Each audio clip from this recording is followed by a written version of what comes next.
እንደ ትምህርት ሚኒስቴር መረጃ የ2018 ዓ.ም የ12ኛ ክፍል ብሔራዊ ፈተና ከሰኔ 24 ቀን ጀምሮ ይሰጣል። ፈተናው ውጤታማ በሆነ መንገድ ይሰጥ ዘንድ የትምህርት ሚኒስቴር እንዲሁም ክልሎች የቅድመ ዝግጅት ስራን በመከወን ላይ ናቸው። ያነጋገርናቸው የክልል ትምህርት ቢሮ ኃላፊዎች ስለ ዝግጅታቸው ነግረውናል። ከ178 ሺህ በላይ ተማሪዎችን አስፈትናለሁ ያለው የኦሮሚያ ክልል ለተማሪዎች አጋዥ ትምህርትን እየሰጠ ነው። ክልሉ ከ178 ሺህ በላይ የ12ኛ ክፍል ተማሪዎች መደበኛ ተማሪዎች ፈተናቸውን በዚህ ዓመት ይወስዳሉ።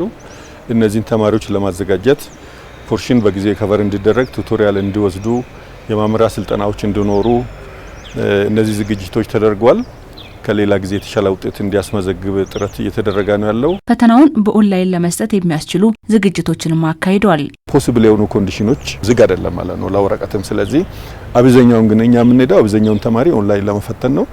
ይሄንን እስከ መጨረሻው ለይተን ልናሳውቅ የምንችለው ተማሪው አንደኛ መለማመድ የሚችልበት ምንም አይነት የኢንተርኔት ችግር የማይኖርበት ቦታዎችን ለይተን አብዛኛውን ተማሪ በኦንላይን ለመፈተን ነው ማለት ነው። ስለዚህ 100% የሚለውን ነገር የወረቀትም ዝግ አይደለም ለማለት ነው። ስለዚህ ሰዎች በዚህ ሁኔታ መጨነቅ የለባቸው። የሚቻለውን ነገር ማክሲማም እንዳለን፣ የማይቻል ቦታ ላይ ደግሞ አማራጭ የፈተና ሁኔታዎች ሊኖሩ እንደሚችሉ መታወቅ አለበት ማለት ነው። ከ17 ሺህ በላይ ተማሪዎችን የፈተና ወንበር ላይ የሚያስቀምጠው የደቡብ ምዕራብ ኢትዮጵያ ሕዝቦች ክልል ቤተ መጻሕፍትን ከትምህርት ጊዜ ውጪ ለአገልግሎት ክፍት በማድረግና ከሚዛን ቴፒና ቦንጋ ዩኒቨርሲቲዎች ጋር በጋራ በመሆን ተማሪዎችን የማገዝ ስራ እየሰራ ነው። በሌላ በኩል ባለፉት ዓመታት የነበረው የማሳለፍ ምጣኔ እየተሻሻለ ቢመጣም አሁንም በቂ አይደለም ብሎ ያምናል። ቤተ መጻሕፍቶችም ተጨማሪ እስከ ምሽቱ 3 ሰዓት ክፍት እንዲሆኑ የማድረግና ተማሪዎች በትምህርት ቤቶች መጠነኛ የሆነ ከአካባቢው ማህበረሰብ በሚሰበሰብ እህል ምግብ እዛው አግኝተው እንዲያጠኑ የማድረግ ስራዎችንም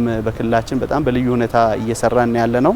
ከዚህ አኳያ በዚህ ዓመት ወደ 2200 የሚጠጉ ተማሪዎቻችን በትምህርት ቤት ውሎ አድሮ እንዲያጠኑ የማድረግ ስራ ከመደበኛው የማጠናከሪያ ትምህርት በተጨማሪ እየሰጠን ያለንበት ሁኔታ አለ። በመምህራንና በፈታኞች ከክልል ጀምሮ በየደረጃው ፈተናውን የሚመራ ግብረ ኃይል አዋቅሮም እየሰራ ይገኛል። በክልላችን ከ17000 በላይ ተማሪዎች ሀገር አቀፍ ፈተናውን ይወስዳሉ።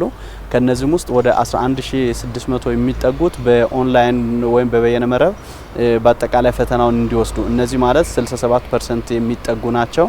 ወደ 33% የሚጠጉ ተማሪዎቻችን በተለይም ከሪሞት አካባቢዎች ላይ ቅድም ያነሳዋቸውን የመብራት የኢንተርኔትና የኮምፒውተር እጥረት ያለባቸው አካባቢዎች ላይ ያሉ 33% ያህሉ ደግሞ በወረቀት በከፍተኛ ትምህርት ተቋማት ላይ ፈተናውን የሚወስዱበት ሁኔታ ለማመቻቸት ግብረ ኃይሉ እየሰራ ነው ያለው።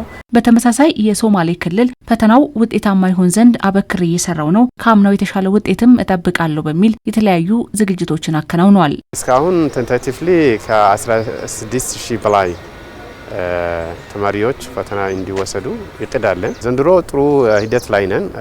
ጥሩ ቅድመ ዝግጅት አለን እና ብዙ ልጆች ማለት ፈተናው ሰክሰስፉል እንደሆነለት ጥሩ ስራዎች ሰርተናል እና በተለይም ዘንድሮ ከመስከረም ጀምሮ እስካሁን ሰፕሊመንተሪ ክላሶች ለመስጠት እቅድ አውጥተን ሰፕሊመንተሪ ክላሶች አሁን በጥሩ ሁኔታ እየተካሄደ ስለሆነ ከአምና የተሻለ ውጤት ይመጣል ብለን ነው የምናስበው። ፈተናውን የሚወስዱ ሁሉም ተማሪዎች ምዝገባ ማድረጋቸውን ያስታወሰው የትግራይ ክልል ተማሪዎችም ሆነ መምህራኖች ዝግጅት እያደረጉ ስለመሆኑ አንስቷል። እንደ ሌሎች ክልሎች ግን በኦፍላይኑ ይሁን በኦንላይኑ ግን በሁሉም በምዝገባ ደረጃ ሲታይ ሁሉም 100% ተመዝግበዋል። ተማሪዎችም ሬዲ ሆነዋል። ማህበረሰቡም ጋር ዲስከስ እያደረግን እነሱም እንዲዘጋጁ እያደረግን ነው ያለና እንፈትናለን ብለን እናስባለን። ከሰኔ 24 ነው የሚጀምረው።